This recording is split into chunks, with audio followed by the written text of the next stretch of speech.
It's the Awesemo Week 16 NFL DFS Final Look Show, sponsored by Yahoo. And guys, all I want for Christmas, I know it's a day after, but all I want, YouTube subscriptions, YouTube likes. Give me those two things and I will be a happy boy. Greg Ehrenberg here, joined by Geoff Ulrich. Week 16, really what I think is the last really good NFL DFS week. You know, there's playoffs and there's week 17. Week 17 is always a little difficult to figure out. And then playoffs are shorter slates. So this is really the last really good full slate of the year. Do you agree with that, Geoff? Yeah, I do. I mean, definitely, like you said, like week 17 is obviously a full slate, but man, it is a crapshoot. Like it's like playing NBA DFS because of all the injuries and stuff, and you've just got to be up to date on the lineups and stuff. So, just weird things can happen. Guys, you think you're going to play full games end up playing like halves and stuff like that. So, week 17 is a bit of a crapshoot. It's still kind of fun, but I like the playoffs. The playoffs are good slates, in my opinion. Like those are really good too, mini slates, but they're not full slates, right? So it's different strategy and stuff. You're right. This is the last kind of real full slate that we have for the year. So let's make a good one. Yeah, and there's some interesting strategy that we'll have to talk about for this slate too, because even though it's the last full slate, it's also 10 games, which in general is a lot of options. But for a football slate, it's pretty small, and it's going to make some decisions in terms of lineup building because we don't have like stud running backs to pay up for. And then it looks like there could be a decent amount of value at the wide receiver position. But as per usual, starting at the quarterbacks, the chalk of the position, no real surprise at this point. Patrick Mahomes going up against the Falcons, projected for nearly 20% ownership. And while that number does seem high for a quarterback, the last I looked at our top stacks tool, we had a Chiefs stack nearly 50% likely to be the top scoring stack on the slate. So what do you make of Patrick Mahomes, 8,500 on DraftKings, also coming in at big ownership?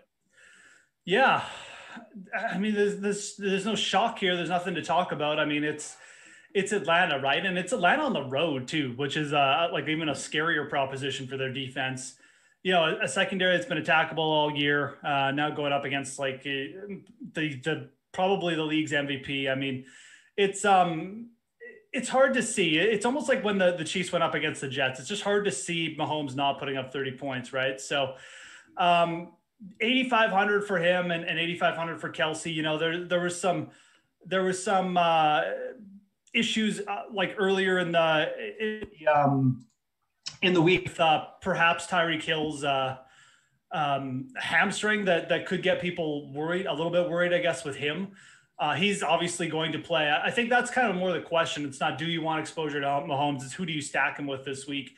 Probably just going with Kelsey is the better option, but that is going to be a little bit chalky. So, you know, that's the only thing to think about. There's not much else to think about here with Mahomes. I mean, look, if you're making one lineup, I don't necessarily think you have to play him, but at the same time, you know, obviously it's a player that you're going to want exposure to. I don't know. What's your feeling? Do you feel like you're in a spot where you might be going underweight? I think my biggest problem with Mahomes is there's really only one, maybe two guys that I see as like really viable other good options, whereas everyone else is kind of just in like a almost crapshoot situation. Yeah, actually, I'd find it even better if Tyreek Hill was to be ruled out, just because we have all these value options to stack because Mahomes is going to have, I think, 1 million points anyway, regardless whether Tyreek Hill is in or not. And then also Tyreek Hill, Travis Kelce. I lean more towards Kelce just because he's at a position that's harder to fill and he's a little bit cheaper. If I wanted to stack Mahomes with somebody who's a little bit more of a contrarian option, McCole Hardman, who's always been an upside play, but is really hard to nail down just because all of a sudden it'll be like, oh, Hardman just didn't get snaps today. He didn't catch passes when he was on the field. But you look at last week, 9 targets for McCole Hardman. That ties for a career high for him. I think that's a really interesting trend. He was massively inefficient with his targets last week. He only caught 3 of 9 for 22 yards. So a total of 22 yards on 9 targets, but he did score a touchdown on one of them. But you consider that kind of volume going to an upside player like McCole Hardman in a spot against the Falcons, who are not a good defense with Patrick Mahomes throwing the ball. I think there's a lot of upside there, and Hardman's nearly min price. Yeah, I know. I was a little bit shocked to see his price too this week, and I completely agree with you on Hardman. Even if Tyreek plays, I think Hardman's an interesting target. So, yeah, I think it kind of makes Mahomes even more interesting because when you can pair him with a cheap receiver like that, it just makes it so much easier. I mean, you don't have to necessarily even worry about his price, right? It's like you use him with Hardman, and you can use him with Kelsey too if you want and go triple stack. But you doing that, it really just cuts down the cost of your QB. It's almost like he becomes a $6,500 quarterback, right? So yeah, there's not much bad to say about Patrick Mahomes. It's really how much do you like the other quarterbacks in play? Is there anyone else that you're really in love with there? And is it worthwhile? I mean, that's kind of the only question for me. I mean, like I said, when we first started talking about this, there's really only a couple other guys I'm looking at. Like, I just don't really feel like this is a slate where you want to go too deep with quarterback. And Mahomes, Greg mentioned that the stacks tool and stuff on Awesemo. I mean, we haven't really seen projections this high all year. So definitely a week where just going overboard on Mahomes isn't a bad idea. Getting at least field weight isn't a bad idea. And then spreading out your exposure elsewhere. Yeah, and then the other thing too is when we consider the opportunity cost of somebody like Mahomes, there is no Dalvin Cook, there is no Derrick Henry on the slate, so we don't have a single running back on DraftKings priced over 8,000.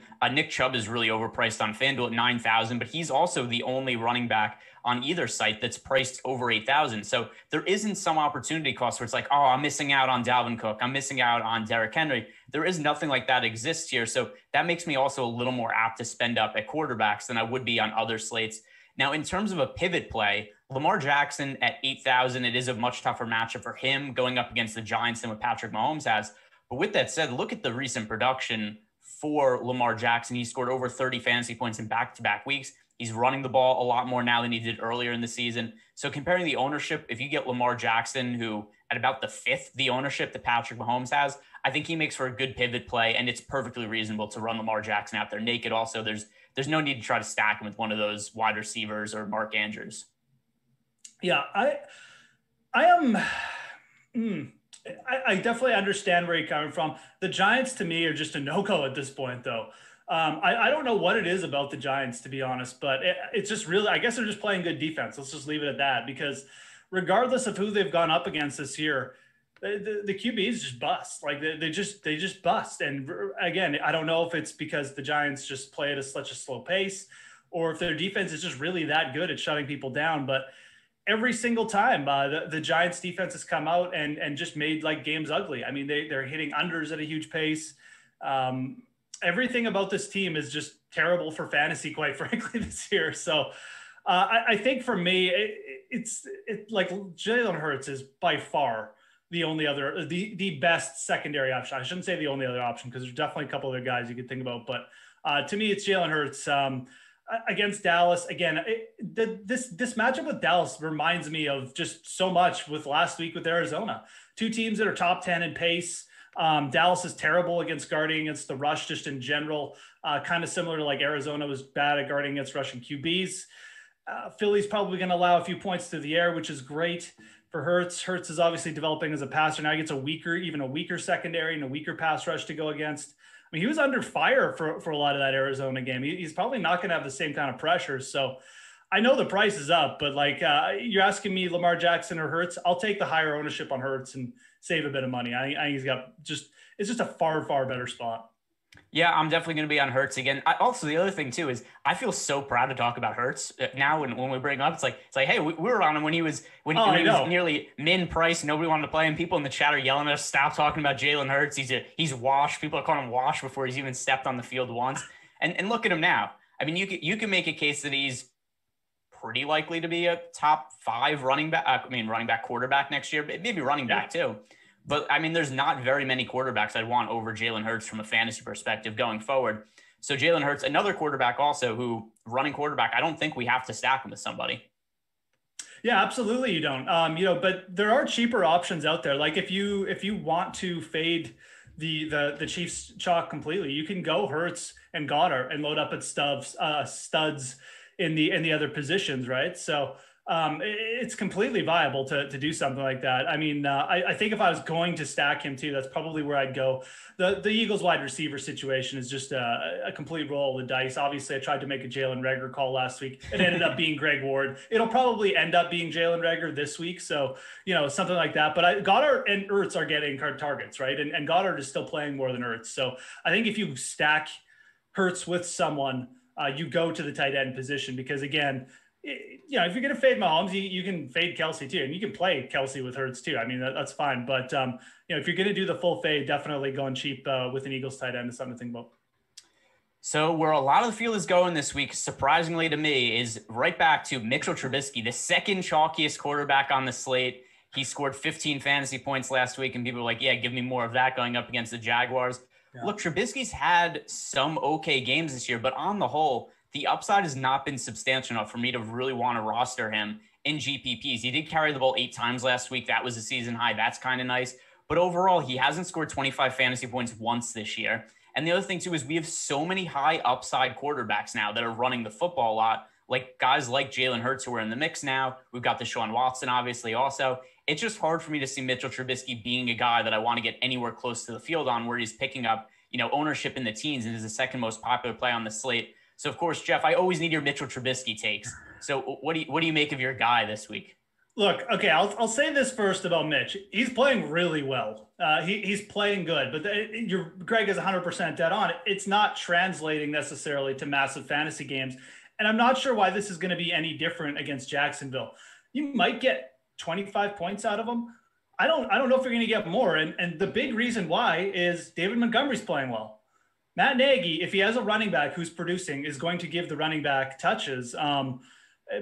And we've got a similar situation to last week. Yeah, the Vikings all of a sudden suck against the run. Jacksonville sucked against everything this year. So, they coming in, just look at their game logs over the last little bit. Nick Chubb, Derrick Henry, even Dobbins and Gus Edwards ate up this team. Like, David Montgomery's probably going to get another 30 touches here. He's running the ball really well too. So I think that takes away from Mitch's upside. 100% in agreement with Greg here. I really like the way Mitch is weigh I think they made some good adjustments. They've gone to more play action pass, which has really helped them. But we're projected as like the second highest ranked quarterback for ownership, 13.8% owned. Hurts is lesser owned. I don't get that at all. Hurts is in a far better situation. Like I said, the Philly defense more likely to give up points here, more likely to get in a shootout style game. Hurts should be the one who's the second highest owned for me. And realistically, if I'm going to a cheaper quarterback, I'm going to throw out a name here that I actually really like this week. And I'm surprised his ownership is so low. It's Baker Mayfield going up against the Jets. The Jets, I know it's the Jets, and okay, they're going to win by 50, and everyone's scared of playing quarterbacks against the Jets. They've allowed the third most fantasy points per game. They have allowed like the second most passing touchdowns. That's how teams get their points against the Jets. We saw Mahomes do this, come in playing well, put up 35. I think Baker's going to have a really big day, just throwing touchdowns because Baker's playing really well, and the Browns will let him do that. And realistically, the Jets actually have a pretty good rush defense. Like I said, they're very much just a funnel defense. So I think Baker is the better pivot there. He's only 6,100. His price hasn't moved at all. If you're going for a cheap QB, that's where I'd go in GPPs. Yeah, I like Baker Mayfield. The other one who I think makes sense as a pivot in that same price range is Matt Ryan, who, as much as he's struggled this year, from a fantasy perspective, he's at least viable because he throws the ball a ton. So you look at last week, he had over 30 fantasy points, 49 pass attempts. And then you look at the matchup this week going up against the Kansas City Chiefs, and you have to assume that he's going to be asked to throw the ball a similar amount of times, because last week in a game against the Buccaneers, that was pretty high scoring when he had that kind of pass volume. I mean, they're almost certainly going to be trailing to the Chiefs early, and probably very early in this game. And to keep up, they're going to need Matt Ryan to throw the ball. The Falcons can't run the ball at all. So, I mean, you keep that in mind. And Matt Ryan, I'm pretty confident gets 40 to 50 pass attempts. And at his price, I think he's somebody with more upside than Trubisky and a third of the ownership. 100% agree with that. Look, if Tua can put up 31 against the Chiefs, I mean, Matt Ryan can do something similar, right? So, yeah, the Chiefs are just playing. And realistically, you almost want like worse teams' quarterbacks against the Chiefs. I know that sounds weird, but you want a team that's going to get down like 21 to the Chiefs, because once the Chiefs get up that amount, their defense just takes a vacation. Like they really do. They start playing a little riskier. They play prevent and they start going for interceptions, but it leads to a ton of yards and it generally leads to garbage scores. So it's a little risky. I mean, you could see the Chiefs get up by like 30 in this game, and then the Falcons could just run the ball or pull Matt Ryan or something stupid like that. But I don't think that's going to happen. Atlanta's still got Calvin Ridley out there. They still got like a bunch of receivers. I agree 100%. Matt Ryan's probably going to throw the ball 50 times here. So yeah, I'd throw Matt Ryan right in there beside Baker Mayfield as a cheap QB option over Mitch for me as well. And but again, I mentioned the small player pool. That's pretty much where it starts and stops for me. Deshaun Watson against Cincy. Maybe it's a bit of recency bias. I don't really want to target anyone against Cincy right now. They're just kind of playing slow and ugly, a little bit like the Giants. Their defense is actually playing a little bit better than people realize too. Justin Herbert, I always like Justin Herbert. I think I'd probably rather play him than Watson, but realistically, just pay down for Jalen Hurts. It's hard for me to just kind of make myself confident in playing that when Hurts is less expensive, right? So, and that's pretty much where it starts and stops. Russ Wilson against the Rams, I guess he could take a shot there, but I don't know. I just limit it to the guys Greg and I mentioned, quite frankly. All right, today's show is sponsored by Yahoo Daily Fantasy Sports, the most trusted name in fantasy sports. Yahoo DFS now includes CSV upload and CSV edit features for those looking to play multiple lineups. Make better choices. Choose Yahoo Daily Fantasy. So transitioning over to the running back position now, I find this a really difficult one to figure out because we have two uber chalk running backs. We've got Austin Eckler and David Montgomery coming in at about 30%. I've basically just pissed on David Montgomery every single week for the last month, and he just crushes every week. So now I'm in this spot where it's like, am I bought into David Montgomery now? Because the field is way in on him, and he's had 4 very good games in a row. It's still, though, it's kind of hard for me to trust that David Montgomery is this guy now. But with that said, there have been some material changes to the Bears this year, whereas the offensive line is healthy. The offensive line is playing very well. So it's not like David Montgomery himself has just transformed over the last month into some totally world beater running back. He's got help around him. And then I also think it does help that they've made a quarterback change also. So starting at these two chalky running backs, Jeff, between Eckler and Montgomery, do you think either of them are going over-owned? And if you could only roster one of them, which would it be? Oh, yeah, it is a weird week. I was not really expecting to see Austin Eckler up here at this kind of ownership, but that's kind of where we are. Obviously, Denver's rush defense has been trending in the wrong direction. They're allowing like almost 6 yards per carry over the last like 3 or 4 games. I think Eckler is probably going a little bit over-owned. This is a player who's only playing 60% of the snaps. You could get in a situation where Bailage just pips a couple red zone touchdowns, and all of a sudden you're left with like, oh, okay, Austin Eckler is like 80 yards rushing, 30 yards passing, but he didn't score. He doesn't have that monster game. I like Austin Eckler. He's projecting out really well in Awesemo. I think he's actually the highest projected player at RB on the main slate, but like David Montgomery is not coming off the field, man. He's going up against Jacksonville. And again, the thing about Montgomery is he's playing well. Like I noticed this last week. Montgomery, it was so weird last week because Montgomery was a great GPP play, but you actually didn't really need to play him because so many other RBs went off. So it was kind of like, yeah, I celebrated, yay, but it was like I could have just played anyone at RB and like got the same points. So it was a weird week, but yeah, Montgomery's playing well. I prefer him there, even if it's just a tiny little bit less around. I think you got to play him. Bears are going to ride this horse to the ground, as we've already seen, and Jacksonville's Jacksonville. So lots of ways for Montgomery to pay off. I think Eckler has a little bit more bust potential. Not that he doesn't have upside. Like I said, the Denver rush defense has been bad, but you ask me to pick between the two, I'm going to pick Montgomery. Yeah, so here's what makes me feel a little bit better about Montgomery than I did the last couple of weeks is the amount of touches he got. So last week, like you said about them being willing to run him into the ground, he got 32 carries for 146 yards. So he wasn't even all that efficient, but that's just so many carries to get for him. Whereas the last few weeks before that, it was 11 carries, 17 carries, and 11 carries. And he was just averaging like 10 yards per carry. And I was just looking at it saying like, hey, if David Montgomery is going to average 5 yards per carry as opposed to 10, then he's just a crappy play at running back. Instead, he still averaged those 5 yards per carry. He averaged 5 yards per carry, but he got the ball over 30 times. So if we now know that the Bears are willing to give Montgomery that many touches on the ground, it makes him a much stronger and safer play than I felt about him before.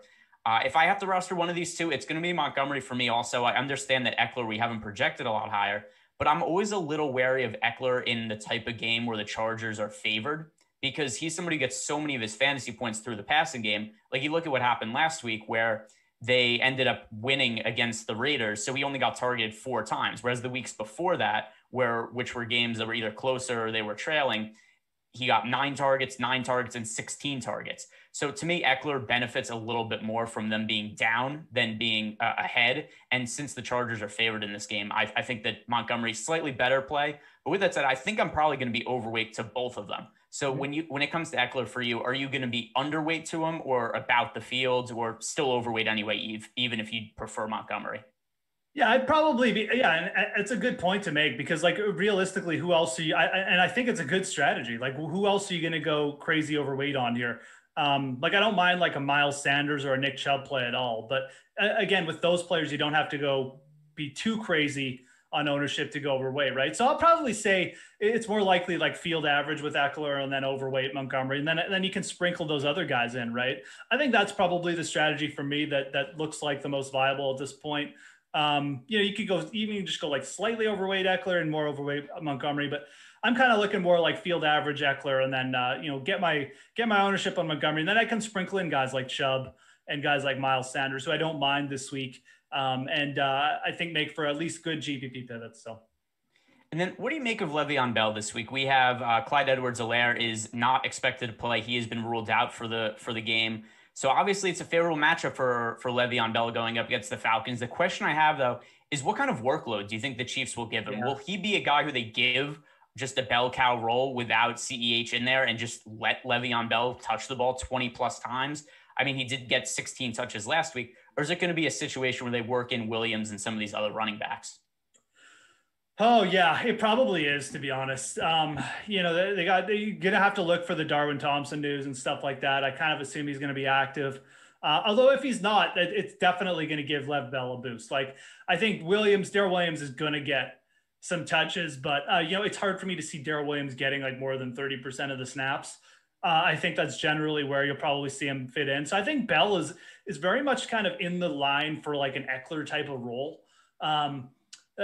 But the only thing about that, I say that and it sounds really good, right? But the thing about that is the Chiefs can move the ball so well through the air. Like, they don't necessarily have to give Lev Bell a bell cow workload, even if he is playing 60% of the snaps, right? So I think Bell is a good play.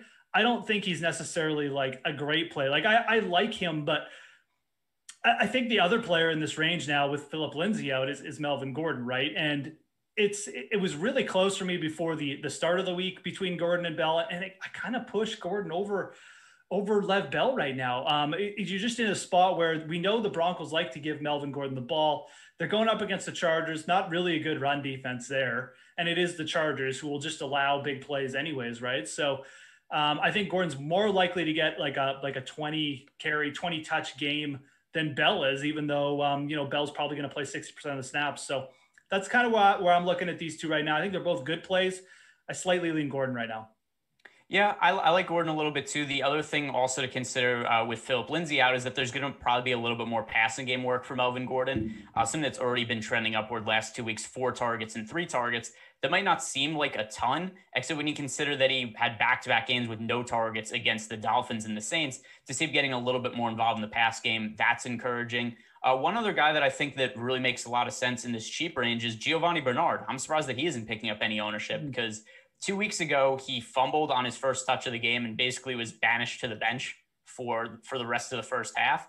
But then you look at last week where he got very involved in the game against the Steelers on, was it Sunday or Monday Night Football? But either way, 25 carries for Giovanni Bernard, by far a season high, ended up having 83 yards, a pair of touchdowns. So that kind of workload for Bernard, he's sub 5K, not picking up ownership, favorable matchup against the Texans. I think that's a really good play.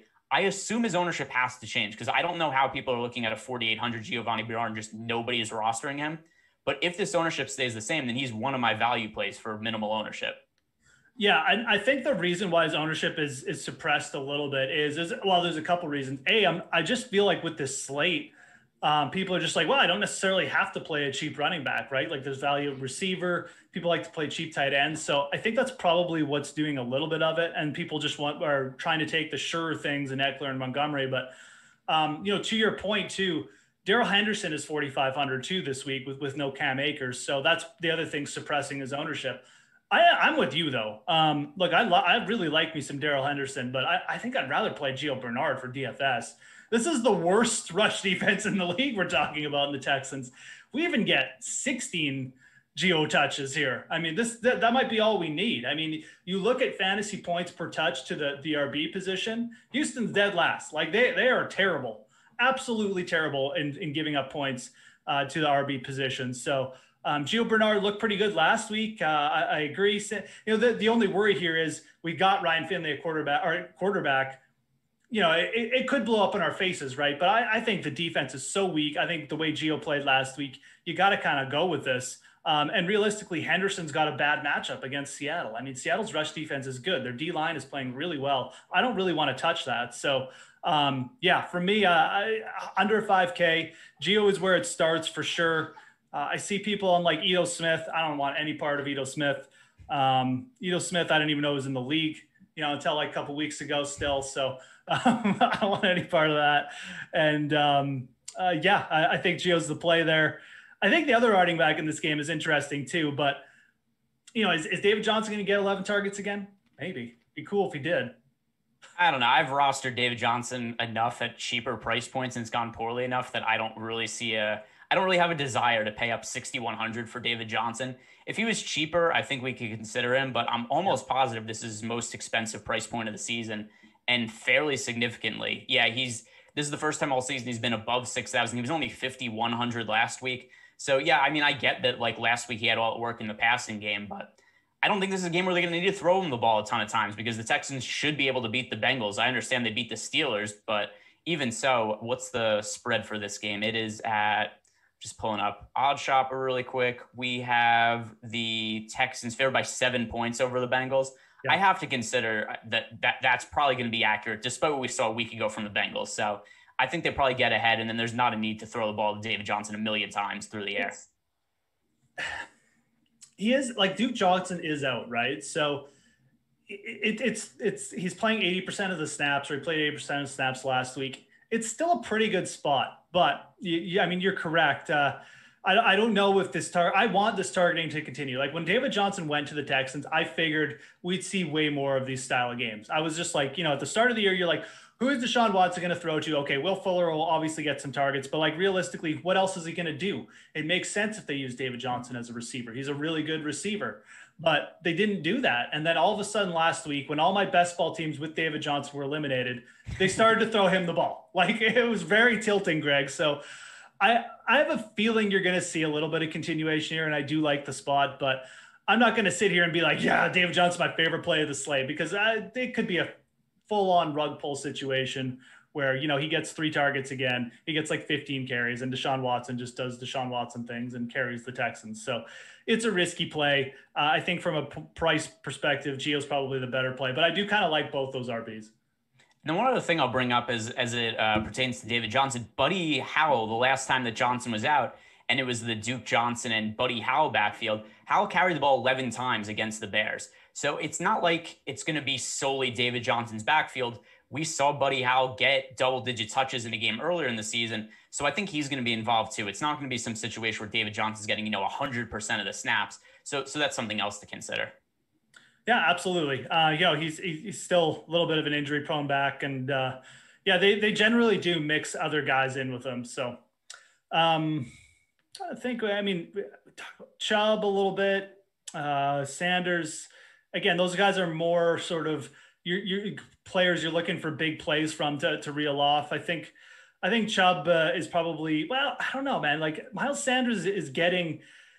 Miles Sanders is interesting. I kind of want to talk about it a bit because he is like the last 2 weeks, Miles Sanders has seen an increase in snap shares with Jalen Hurts, which is kind of weird to me. But obviously his PPR work isn't good, but they are kind of just pounding him into the line a lot. Doug Peterson's trying to get this RPO going. And this is a pretty bad Dallas run defense. Like they're last in yards per carry. So do you have any preference between Chubb and Sanders, or are you just like crossing those guys off? I could see myself playing some Sanders just because of what I've seen from the Eagles the last little bit, but he's completely boom or bust. Yeah. So, being honest, I will likely be somewhere around the field with them. I just don't have strong leans for or against. And then, yeah. I usually play 150 lineups. So I'm looking at players like that who it's like, hey, I think this guy is upside, but not necessarily a player I'm all that confident relative to the price point. And there's a good chance I end up with like 10% of both of them, which I do a lot. There will be guys who I think like, oh, this guy has potential to break a slate or ruin a lineup, and I'll just kind of hold hands with the field on them. And that's probably where I'm at with these guys. Yeah, I don't have super strong takes. Like I said, I could see myself being like slightly overweight to a guy like Sanders. But I do like the Cleveland pass game, so I'm not sure about Chubb. I was actually hoping Chubb would get a little bit higher ownership. His ownership has gone up a little bit as the week has gone. And the reason I want him to get a little bit higher owned is because then, the Cleveland pass game becomes a better leverage spot, right? But I mean, the passing players on Cleveland definitely going to be lower owned than Chubb. So I still think that works out. It's just maybe not as like huge a spot as it could be, but interesting to see how that works out by Sunday. Other than that, I mean, you could sprinkle in some Darrell Williams as like a Lev Bell kind of leverage spot as well, off of Lev Bell, kind of the pivot point there. I don't know, man. I don't really have anyone else to mention here. Feel like, again, 10 game slate, you don't want to go too crazy. Yeah, so we could transition over to the wide receiver position because I don't have any other running backs that I want to mention either. When we start with the wide receivers, I think we have to talk about some of the high-priced guys on the slate. And for now, let's just assume that all these guys are playing because we do have, of the 4 highest projected wide receivers for us in terms of fantasy points, we have 3 of them on the injury report. So Terry McLaurin, who's yet to practice this week, it seems pretty likely that he's going to end up sitting, but he's currently doubtful to play, actually. Then we've got Tyreek Hill. He's questionable after being limited in practice for a lot of the week. And then we also have Allen Robinson, who's been limited in practice this week. He is questionable to play. So the one really healthy guy of the top 4 projected wide receivers is Calvin Ridley. Is he the guy that makes the most sense to pay up for at the position?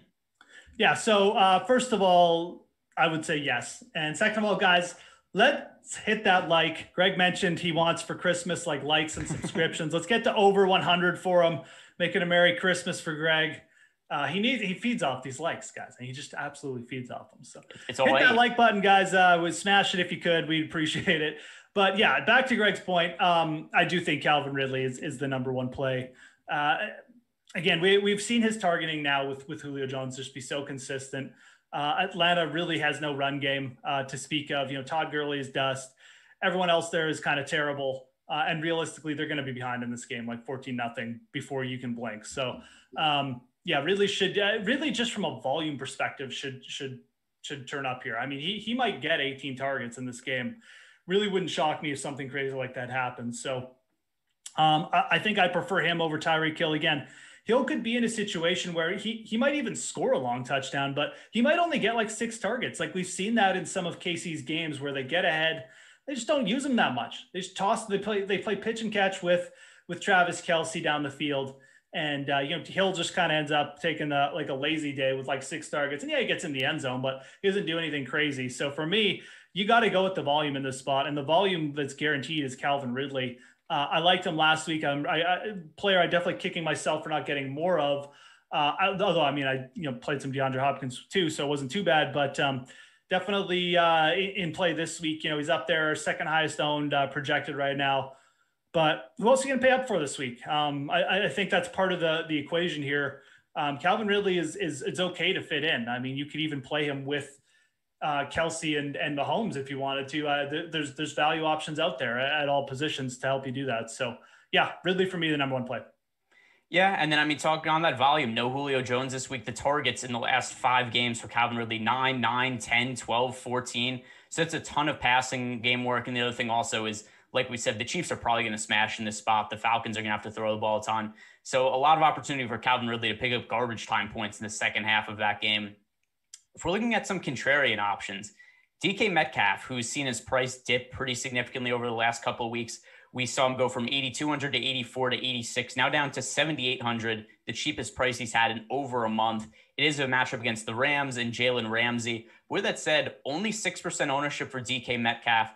Is he somebody that makes sense to you as a contrarian play when all of these other high-end options are picking up so much more ownership?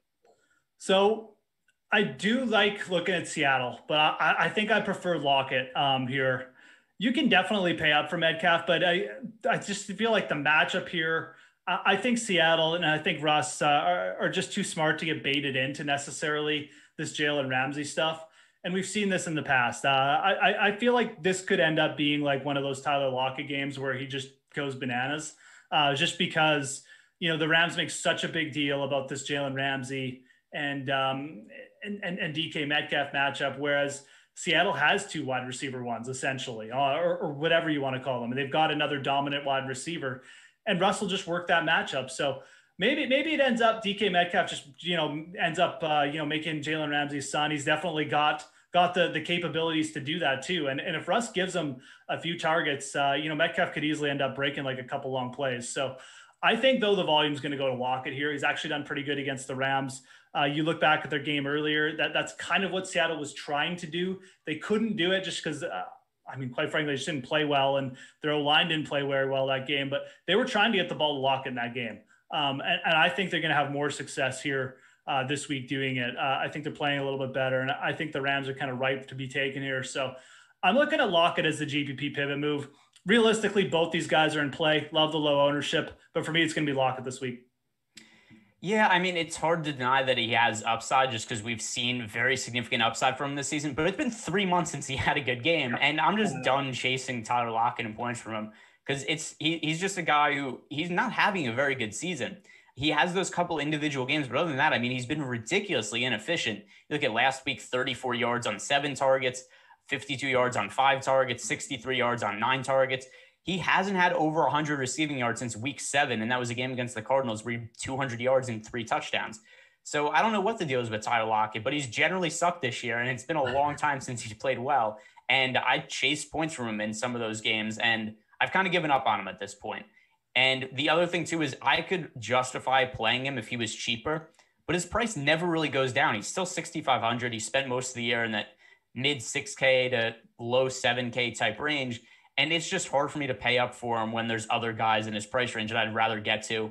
I just don't know why it is he's struggling so much, but it's been enough of a sample size of him playing poorly that I'm just not going there anymore. Do you have any insight, or I know this is putting you on the spot a little bit, but why do you think it is that he had these 2 massive games this year and has just sucked in 15 other games? No. And look, it's a fair question. I don't think it's a playing poorly issue. I think it's a what Seattle is doing issue. And part of what Seattle is doing is playing better on defense, and they've slowed down. They've purposely slowed down their pace on offense a little bit. They got Chris Carson back, running the ball a touch more versus early in the season. So, and with that in mind, they also have DK Metcalf. So it's not like all the targets are going to go to Tyler Lockett every game, right? I think it's just been circumstance, personally. And that's why I don't mind taking a shot with him. Like, I think the upside is still there. It's still the same. It's still the same player QB combo, and it'll probably pop up at some point. And look, it's a risky play. If this slate had a little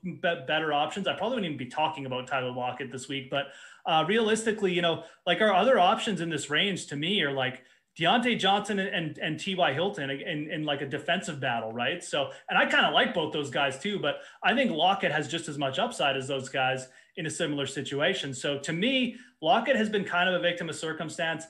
Like I said, I don't think Seattle's going to necessarily be able to run the ball as much this week, and I think they really want to win this game. And I think they're just going to come out and just let Russ win this game. That's kind of my take on this whole thing. So I think part of them doing that will be to get Lockett going.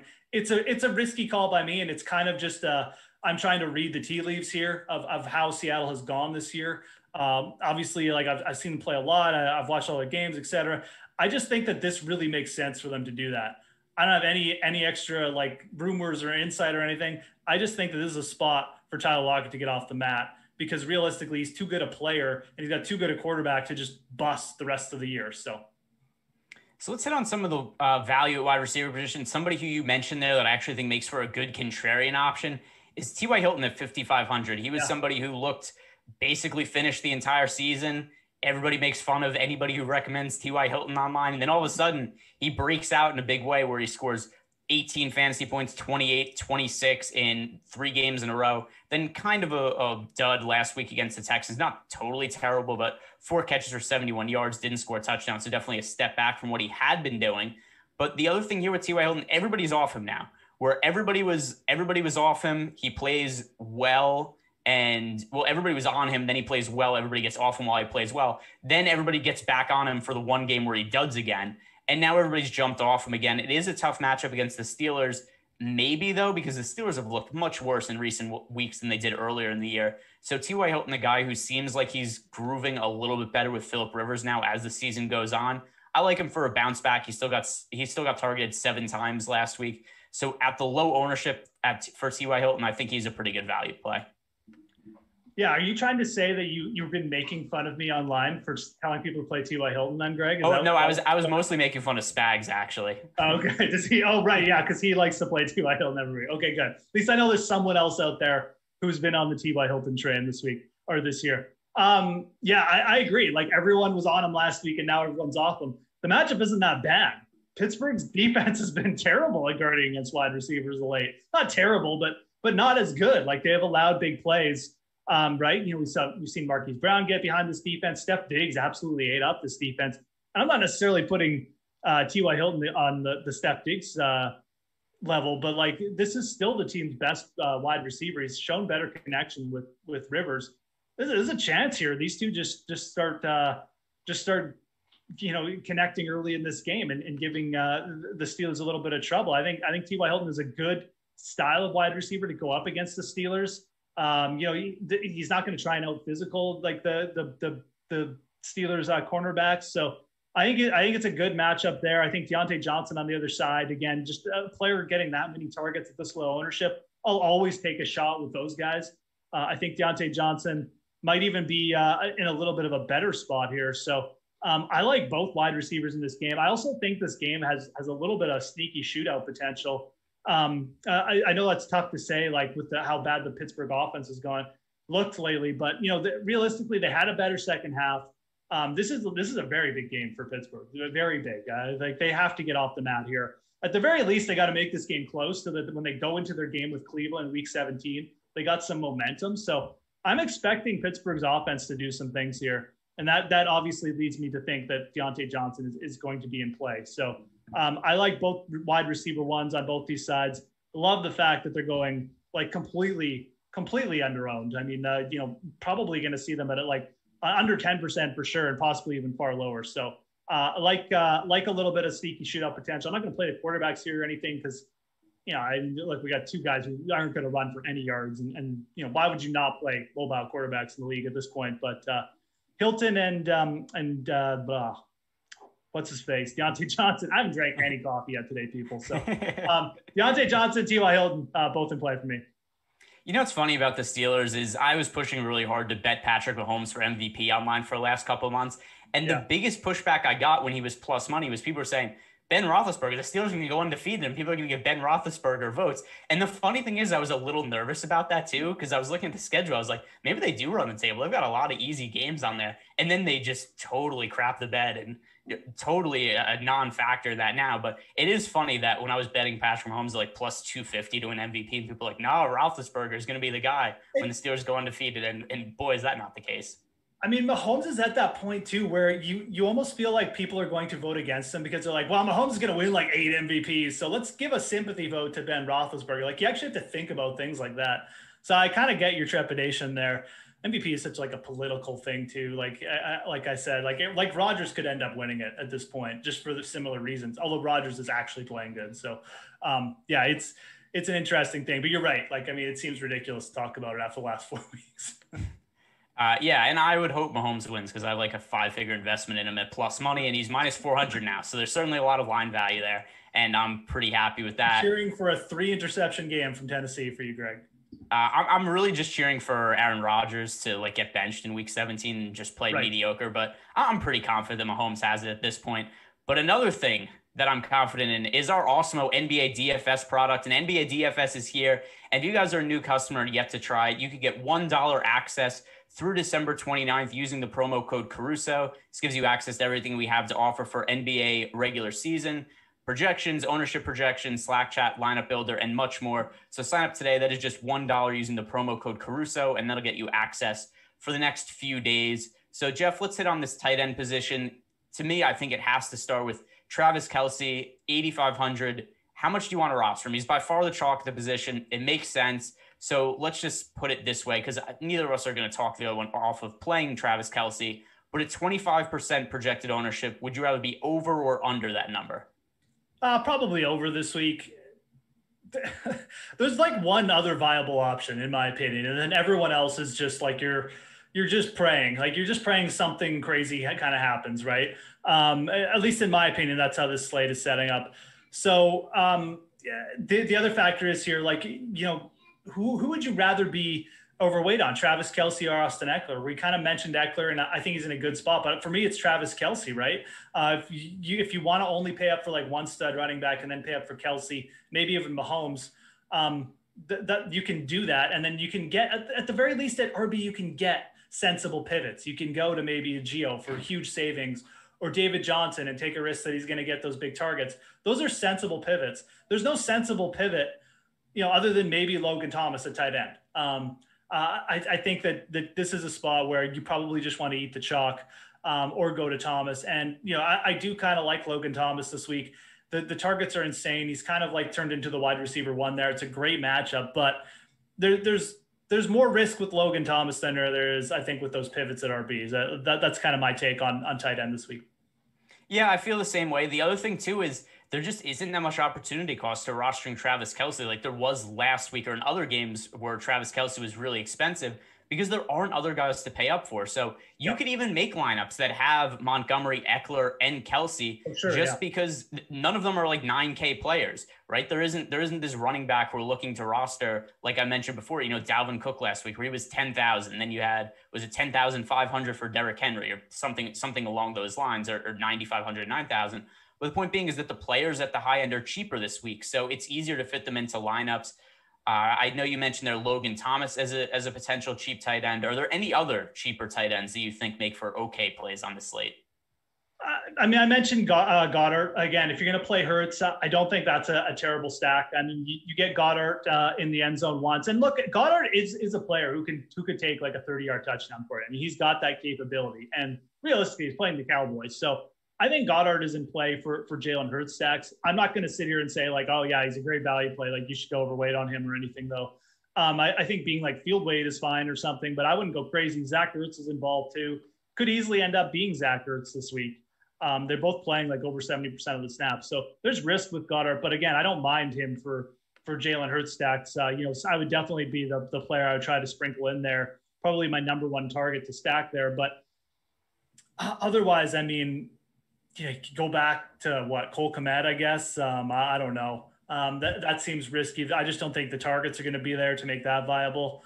I think the only other situation, maybe not the only other situation, but the other situation I'm kind of interested in is the Cleveland tight end situation with Austin Hooper. The Jets just terrible guarding against tight ends.